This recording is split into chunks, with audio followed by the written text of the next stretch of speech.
Hello dear students.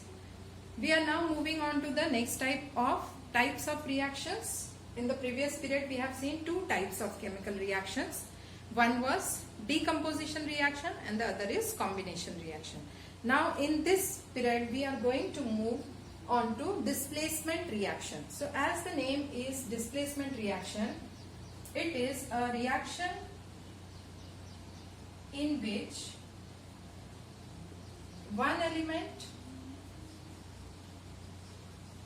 displaces another from its compound. So displacement, one element is displacing another element from its compound. That is a displacement reaction. You have come across this type of chemical reaction in class 8 also, and you have seen a very common example of such a type of reaction, that is when an iron nail is put in copper sulfate solution, aqueous solution of copper sulfate. We take iron filings or we can take iron nail.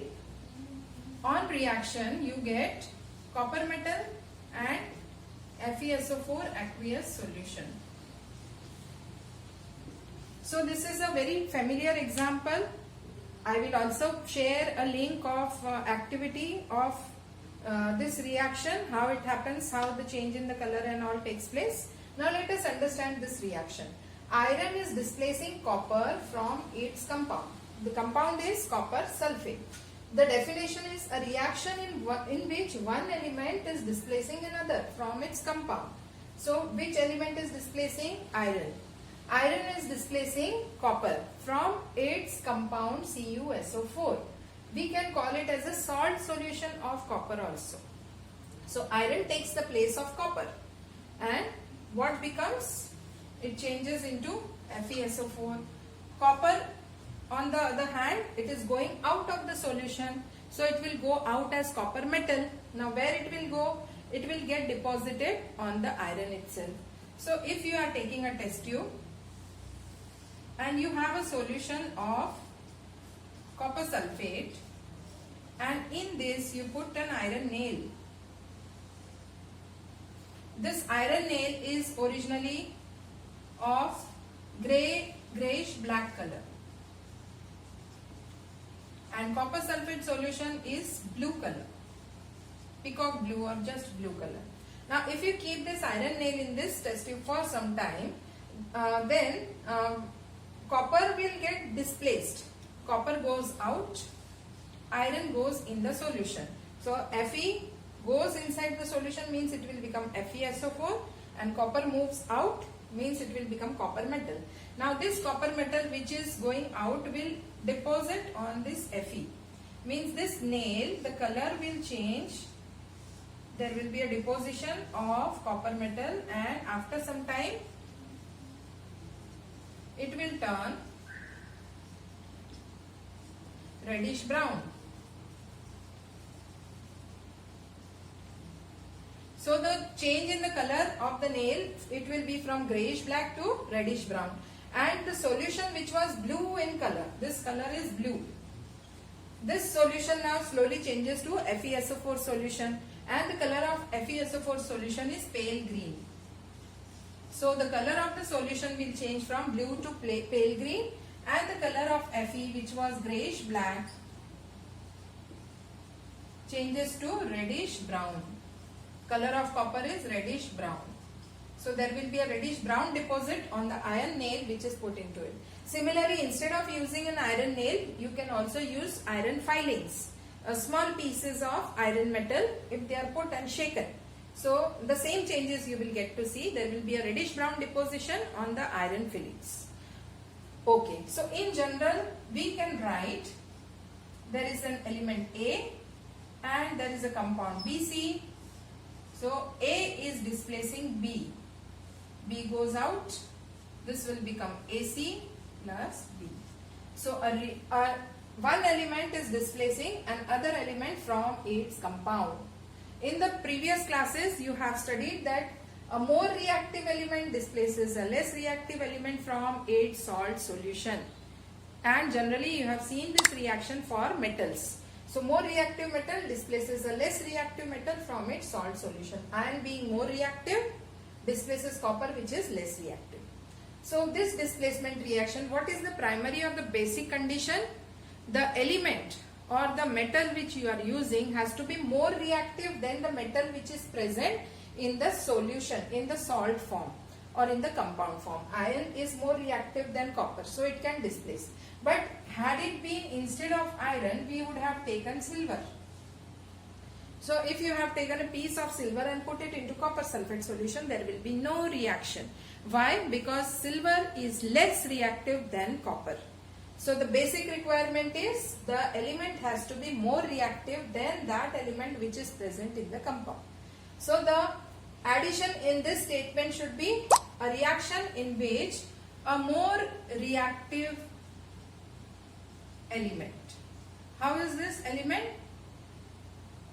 It is more reactive element displaces another. Another means how it should be? Less reactive. Then we will call it as a displacement reaction. Now how we will decide the reactivity? How we will decide that iron is more reactive than copper, silver is less reactive than copper? For this we should have the knowledge of reactivity series. Reactivity series table has been given in metal non-metal chapter. You can refer that. That metal which is above displaces that metal which is below. So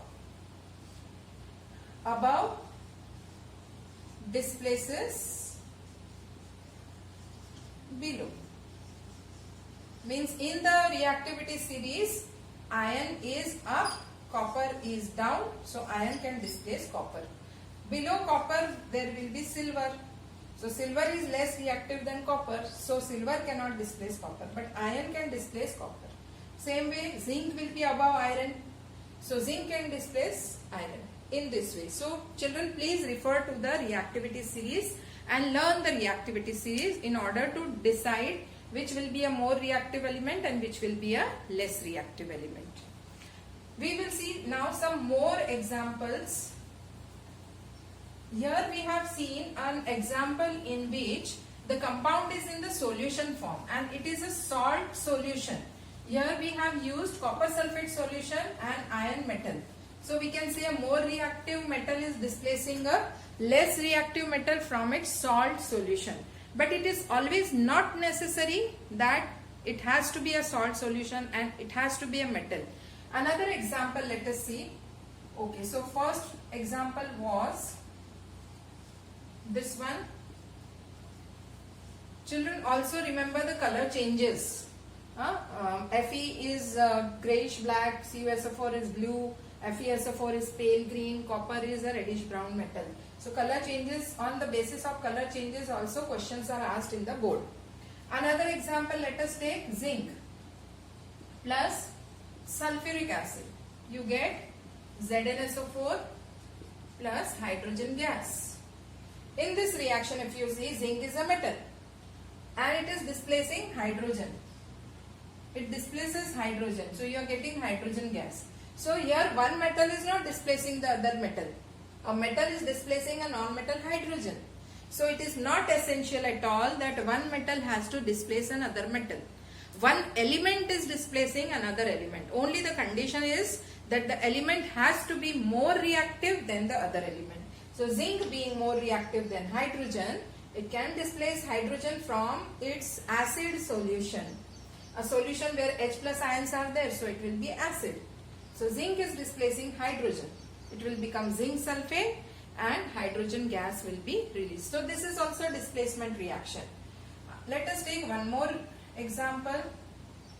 Cl2 plus KBr gives KCl plus Br2. Chlorine being more reactive, it displaces bromine from KBr, potassium bromide solution, and potassium chloride will be formed and bromine gas will be released. So here one nonmetal is displacing another nonmetal from its solution and you again get a displacement reaction with this example. So here one nonmetal is displacing another nonmetal Here a metal is displacing a non-metal. Here a metal is displacing another metal. Again here reactivity of chlorine is more than bromine, so the reaction is taking place. The last example, let us see aluminium plus iron oxide, Fe2O3, ferric oxide. On heating, it will give Al2O3 and Fe. So, aluminium being more reactive, it can displace iron from its compound. Now, this Fe2O3 is a solid substance. It is not an aqueous solution. In all these cases, these were aqueous solutions. Here it is a solid. So, aluminium solid displaces iron from this solid compound on heating, and you get Al2O3 solid, and iron is obtained in the liquid form, in the molten form. This reaction is also known as thermite reaction, and it is used for welding of tracks. Children, the railway tracks, if there is a cut or a crack in the railway track, so this reaction is used because iron is obtained in the molten form in this reaction, and it can be poured on the crack so that it again gets joint. So here an element or a metal is displacing a less reactive metal from its compound. This is not a solution. So displacement reaction can be of different types. You have seen all the different types. So all these are displacement reactions. So there is no classification as types, but you have to remember that a more reactive element displaces a less reactive element. It can be from its salt solution, it can be from its compound. Do not forget to watch the video, a small animation for the reaction between iron and copper sulfate, which I will be sending along with this video. Let us now move on to the next type of reaction, double displacement reaction.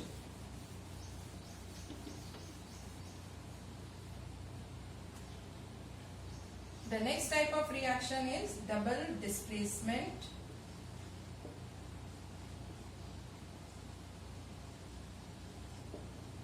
reaction. So, in displacement reaction we had seen the general type of reaction was A plus BC gives AC plus B. Children, it is just like a kho-kho. A is giving kho to B, B moves out, A takes its place. In this is displacement.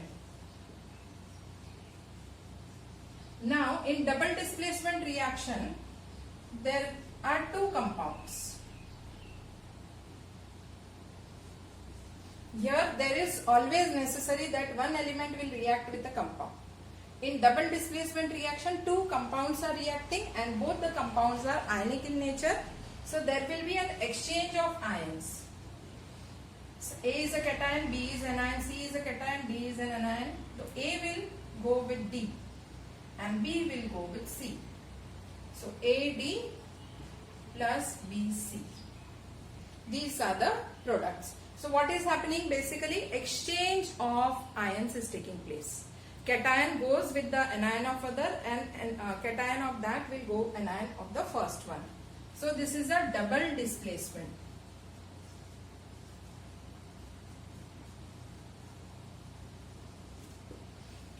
Double displacement reaction can be of two types. It can be a neutralization reaction.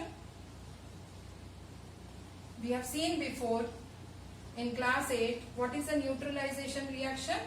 Reaction between acid and base. Reaction between acid and base gives salt plus water. So it is a neutralization reaction. The simplest example is acid, let us take HCl, base NaOH. It will give NaCl plus H2O. So here H goes with OH. H is having a plus charge, Cl minus, Na plus, OH minus. So cation of this goes with anion of this, and cation and anion like this they exchange. So it is a double displacement reaction and you get salt and water. So neutralization is a type of double displacement reaction, and the second is precipitation reaction.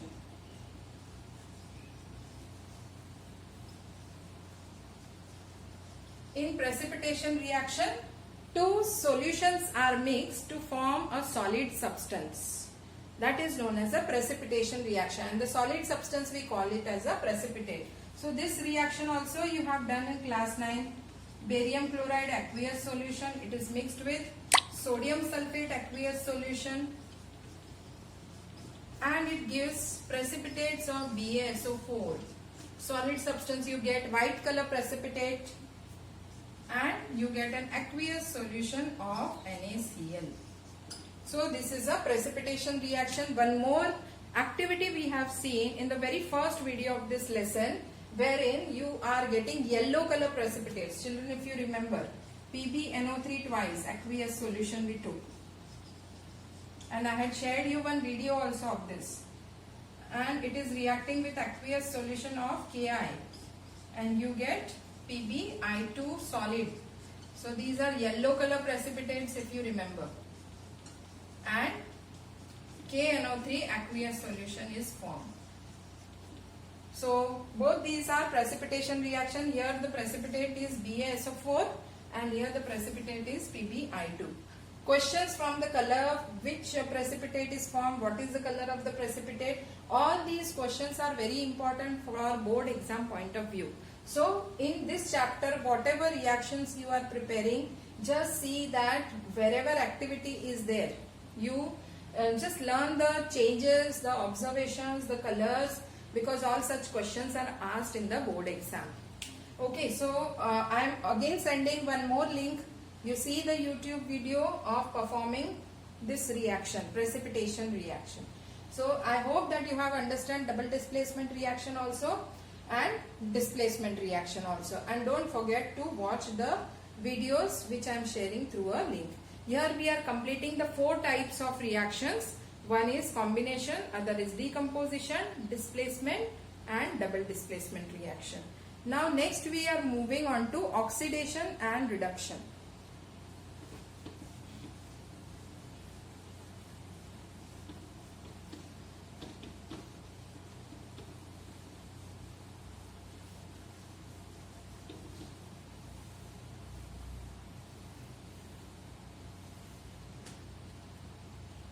So this is another category.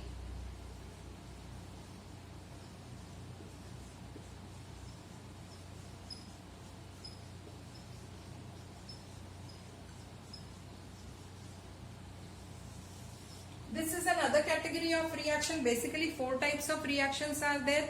You can classify many reactions into decomposition, displacement, double displacement or combination reaction. But oxidation and reduction reactions can fall into different categories. Like some combinations reactions can also be oxidation reduction reaction. Decomposition reaction also can be oxidation reaction. Displacement reaction can also be oxidation reduction reaction. So you can't say that oxidation reduction is a 5th type of reaction, but it is a category of a type of reaction. Okay, so let us see what do oxidation and reduction mean. So oxidation and reduction. Oxidation basically means addition of oxygen. So you can say a reaction in which oxygen is added. The opposite of this is reduction. So if addition of oxygen is oxidation, then removal of oxygen is reduction. Very simple. Another definition of oxidation and reduction is in terms of hydrogen. This definition we have seen in terms of oxygen. Addition of oxygen, removal of oxygen. Another definition is in terms of hydrogen. So addition of hydrogen is reduction. And here it is removal of hydrogen.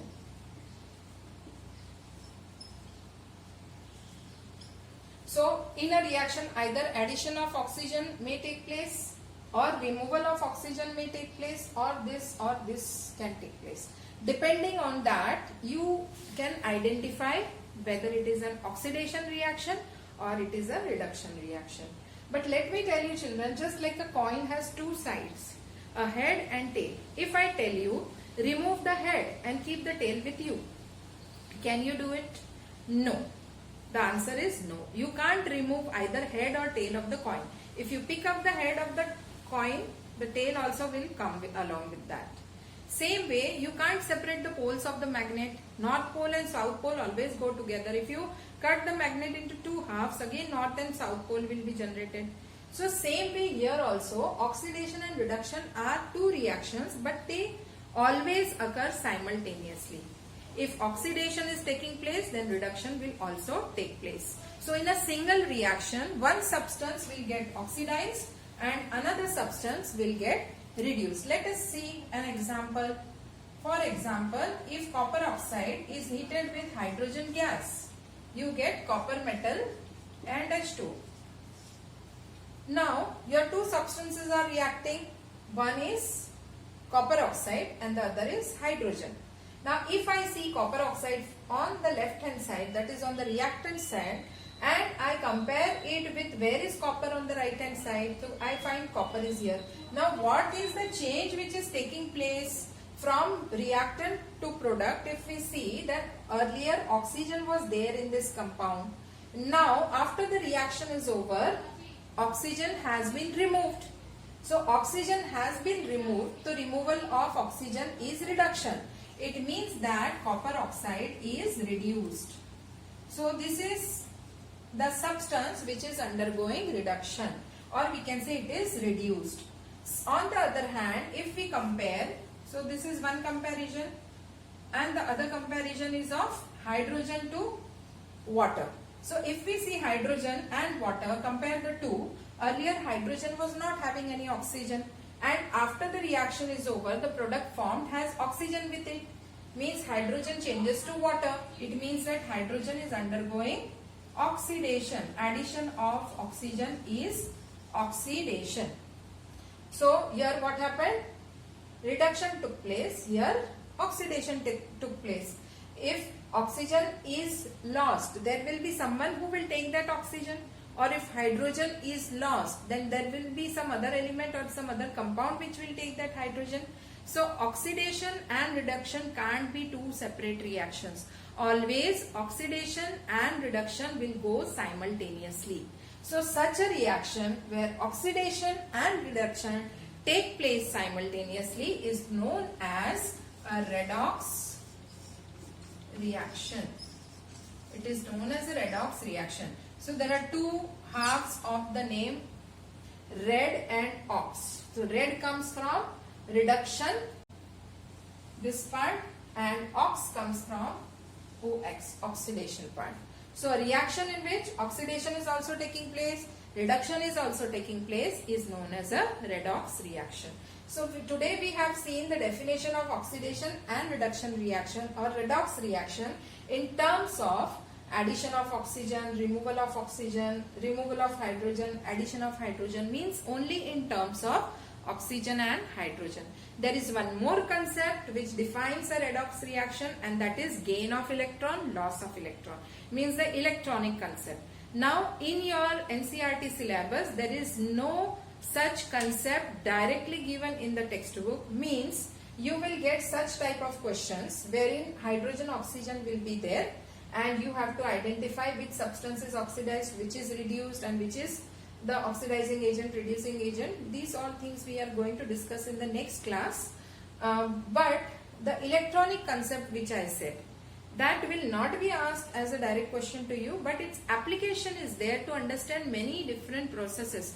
One of the most important is electrolysis. So in the next class we are going to discuss the electronic concept of redox reaction. How if suppose there is no oxygen in the reaction, there is no hydrogen in the reaction, then still can it be a redox reaction? Yes, it can be a redox reaction. So then how it is possible, that all we will see in the next class. I hope so till here the concept of oxidation and reduction is very much clear to you. Okay children, I am sending the link of two videos also along with this. Please do not forget to see those for displacement and double displacement reaction. Oxidation and reduction reaction, it is still incomplete here. We will continue with more examples and the electronic concept in the next class. Thank you.